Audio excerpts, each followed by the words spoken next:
Et donc, moi, première vente, je disais que j'avais déjà fait des automatisations, j'avais déjà fait ça, et que ce qu'il voulait, c'était finalement assez proche que d'un truc qu'on avait déjà fait.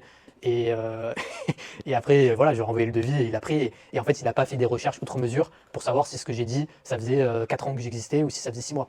Bon, alors, effectivement, au début, c'est plus dur de vendre, je ne vais pas dire le contraire. Mais tu peux toujours vendre. Et l'idée, c'est toujours une histoire de nombre.